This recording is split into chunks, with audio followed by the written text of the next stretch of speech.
Hello again, friends and fellow truth seekers. Mike Nicholas here with another episode of the Soul Unleashed podcast, where my goal is to help you break out of old paradigms, ask the right questions in your search for deeper meaning for your life, and help you shift from a spiritual skeptic to a free thinker. Let's dive in with today's adventure. Hey friends, so today we're going to start with a quick history lesson, if you will. In 1517, a long time ago, the German theologian, his name was Martin Luther, nailed something to the door of Wittenberg's castle church door, and it was called the 95 Theses. And part of that was an attack on the Catholic practice at the time of indulgences. And that practice basically allowed people to reduce or eliminate punishment for sin in the afterlife, and they were selling them to people that thought they could reduce the time in purgatory. The concept of purgatory is something that I also find fascinating, but what got me started on this before I delve into that is I was listening to the radio the other day, and there's All Saints Day on November 1st, All Souls Day on November 2nd, right after Halloween, and on All Souls Day, there was this commercial on the radio which said, go to a Catholic cemetery, pray for the dead. It's a spiritual act of mercy where you can help people move on through purgatory. I forget the exact wording, and I think it just said it's a spiritual act of mercy. But you have to go to a Catholic cemetery to do it. And of course, all this is fascinating to me. I've been a Catholic. I was raised Catholic, but I never really spent a lot of time delving into all these things. I just kind of did what I was supposed to do or thought I was supposed to do, went to Mass, whatever.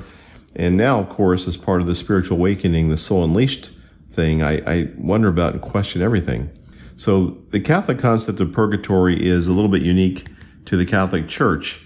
And basically, it's a theological belief that it describes a temporary state of purification that souls go through once they've died, once the body's died. And the soul is still in God's grace, but it needs to be cleansed of venial sin, and it goes through this temporal punishment phase before the soul's purified and could go into heaven. There's a passage in Revelations which says something about you need to be completely pure before you can go into heaven. And so that's, I think, what this is based upon. The word purgatory does not exist in the Bible, and so there's plenty of people who will point that out to you that there's no such thing as purgatory in the Bible. But there are a number of references in the Bible.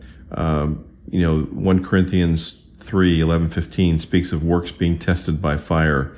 And there's a passage in Maccabees, 2 Maccabees, chapter 12, 42 to 46, which describes praying for the dead. Maccabees, by the way, is also interesting. It's in the Catholic Bible, but it's not in the Protestant Bible. So that's a whole different can of worms. But there is spiritual or biblical references that refer to something happening to our souls once we die. And early church writers, Origen, Tertullian, St. Augustine, they wrote about these kind of things, some type of spiritual test that you go through. Interestingly, the practice of indulgences, which is what this podcast is about, didn't really come into being until about the 10th century, I think. In 1095, there was a Pope Gregory, and he was trying to get people to sign up to go for the Crusades, right? To go to the Holy Land, fight the infidels, whatever. And as payment or as to urge people to do it, he promised indulgences, that they would have less time in purgatory if they went and fought in the Crusades. And this eventually morphed into some really bad things. It became an exchange of something that you got in return for getting an indulgence.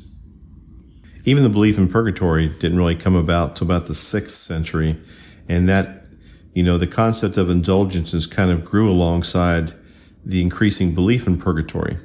So indulgences were tied to acts of penance and participation in wars like the Crusades. Anyway, as time progressed, the church began to allow acts of penance could be substituted with monetary contribution. So you used to be able to, if you were a sinner, quote, sinner, you had to do specific things, acts of penance, but then eventually you could pay your way out of that. And that was abused to where it became a common way to raise funds for various church projects. So building cathedrals, supporting the Crusades, obviously, but there was even one bishop that apparently sold indulgences to pay off his personal debts to bankers. By the 14th century, it had become very widespread, very much abused, and it also allowed people to purchase indulgences not only for themselves, but for deceased loved ones, and it effectively bypassed traditional penance. So, 16th century, 1500s, 16th century, the sale of indulgences basically reached its peak and became a significant issue leading up to the Protestant Reformation. Martin Luther, when he wrote about why he opposed indulgences, and it sounds bad, obviously. It appears obvious that it was a bad thing, but people were really thinking that if they paid for indulgences, they could live the kind of life they want, and they were okay in the afterlife.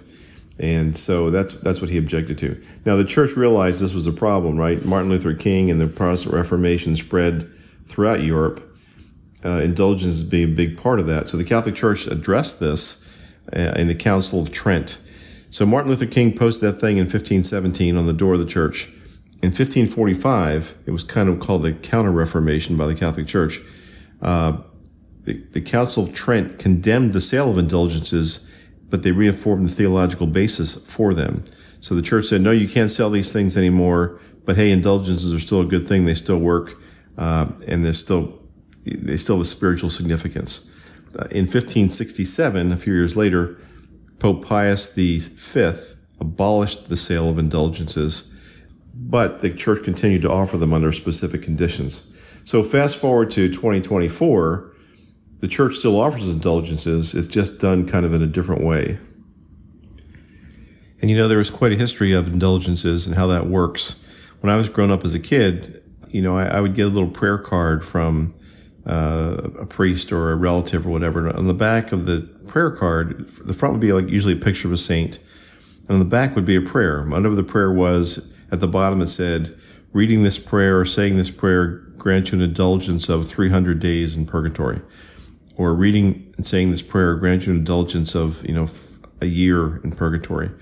And, as a child, I was looking for the highest value card, the highest value prayer.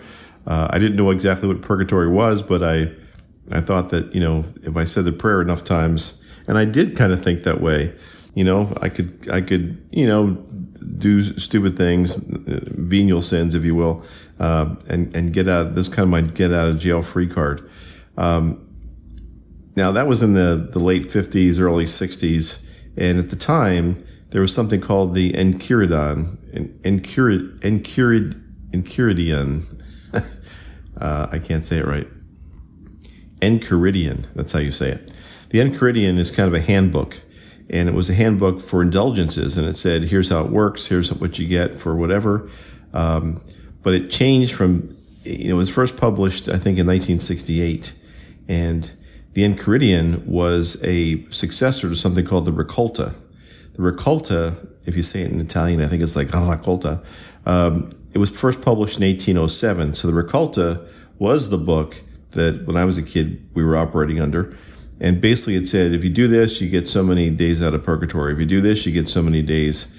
If you say the rosary, generally it was things like saying the rosary, going to mass, visiting the sick, whatever. They were all kind of listed in the Raccolta, and you got a certain number of days out of purgatory. It included hundreds of specific prayers, devotions. Each had a specific indulgence attached to it, usually quantified in terms of days or years. So then the church came out with this thing called the Enchiridion, which was published in 1968, and it's been updated since. I think the last update was in 1999. And it still talks about indulgences and how that works. So whereas the Raccolta was over like 600 pages of prayers and devotions and everything, the other Enchiridion is much shorter and much more streamlined. And it moves away from specific amounts of time. And the whole concept of time is interesting, right? Because we talk about how time is just a construct here on earth. Time doesn't exist in spirit.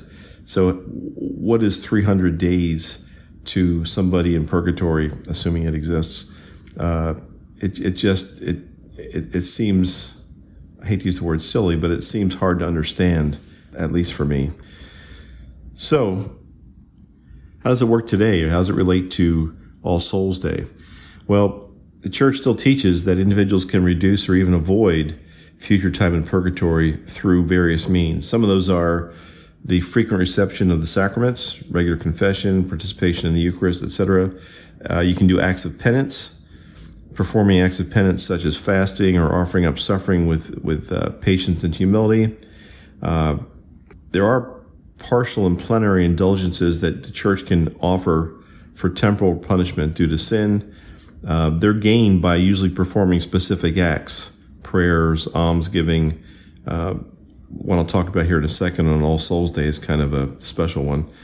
And offering up yourself in death. Some saints have taught that offering one's death with perfect resignation to God can lead to going to heaven directly. So, not much of that sounds good, but in summary, the Catholic Church encourages prayers for souls in purgatory as an act of spiritual mercy. So here's what I heard on the radio and what happened. So the church offers this special thing on All Souls Day where you can get a plenary indulgence. Now there's two types of indulgences. One is temporal and one is plenary. Temporal means that you get out of purgatory a little bit earlier. Your time is reduced, or the person you're praying for, the time is reduced. A plenary indulgence, stick with me here, a plenary indulgence is a complete get-out-of-jail-free card. You get out of purgatory completely and you go on to heaven. So the Catholic Church provides specific guidelines and conditions that have to be fulfilled for these two indulgences. So in November, which is a special time, I don't know why, but in November, from November 1st to the 8th, if you visit a cemetery, you must, quote, devoutly visit a cemetery and pray for the departed souls. And there's specific prayers you can say, and that is a plenary indulgence for the soul that you're praying for. So that kind of bothers me, honestly, because I know I visit my son all the time in the cemetery. First of all, I think it has to be a Catholic cemetery that you visit, not a cemetery. But anyway, my son is in a town cemetery, and I know that his soul is not only there. I don't need to go there to pray for my son. I can pray for him any place. But to get a plenary indulgence, you have to visit a cemetery, pray for the departed souls, or you can visit a church on the day of All Souls Day, which is November 2nd. And it says, I'm reading from the Catholic Church document here, with the bishop's consent on a Sunday preceding or following it, All Saints Day, you can visit a church. And you have to recite the Our Father and the Apostles' Creed. And then you get a plenary indulgence. So there's also some conditions you have to meet to gain the plenary indulgence. You've got to go to confession about 20 days before you do this cemetery visit thing or church thing. You've got to receive Holy Communion for each indulgence you wish to gain. Ideally, this should be done on the same day. You've got to pray for the Pope's intentions. So you pray for the intentions of the Holy Father. Typically, that involves reciting one Our Father and one Hail Mary. And finally, you've got to have complete detachment from sin, even venial sin. And if this condition is not fully met, this is kind of the kicker, the indulgence is partial, meaning temporal, rather than plenary. So them's the rules. And I know that some of you listening to this think it's completely ludicrous. I have many friends who are, of course, Protestant or Jewish, and this seems like a complete rigmarole thing. The good news is the church is not selling indulgences anymore. And the concept of purgatory itself is kind of hotly debated among all kinds of theologians. But that's what the radio commercial was about. You can go to a cemetery and you can get a plenary or temporary indulgence. And the Catholic Church, just to wrap this up, has something called the Communion of Saints. And it believes that, or teaches that, there are 3 stages of this Communion of Saints. There's souls here on earth, which are in, it's called the church militant. And then there's people who are in purgatory, the church suffering. And then there's people who are already in saint, the church triumphant. They're saints. They're in heaven with God. And the belief is, the teaching is, that the saints in heaven, or souls that are already in heaven, and the people here, the souls here on earth, can pray for and move souls that are in purgatory, the church suffering, through the purgatory stage. It's quite a concept. There's a lot out there about it and how it works. And honestly, I never paid any attention to it. Really, I never thought much about it. And I never went to a cemetery to pray on that day to get a plenary indulgence for anybody. But that's the way it's supposed to work. So if you find that interesting, I recommend you just Google or go to your favorite AI thing and look up indulgences and the history of indulgences and how that all worked, and Martin Luther and what his objections were. There's two sides to the story, and it's fascinating about how the church actually reacted to the Protestant Reformation with the Counter-Reformation and did fix the sale of indulgences. But it's quite the history. So thanks for listening. Look forward to speaking to you again soon, and talk to you later. Bye-bye.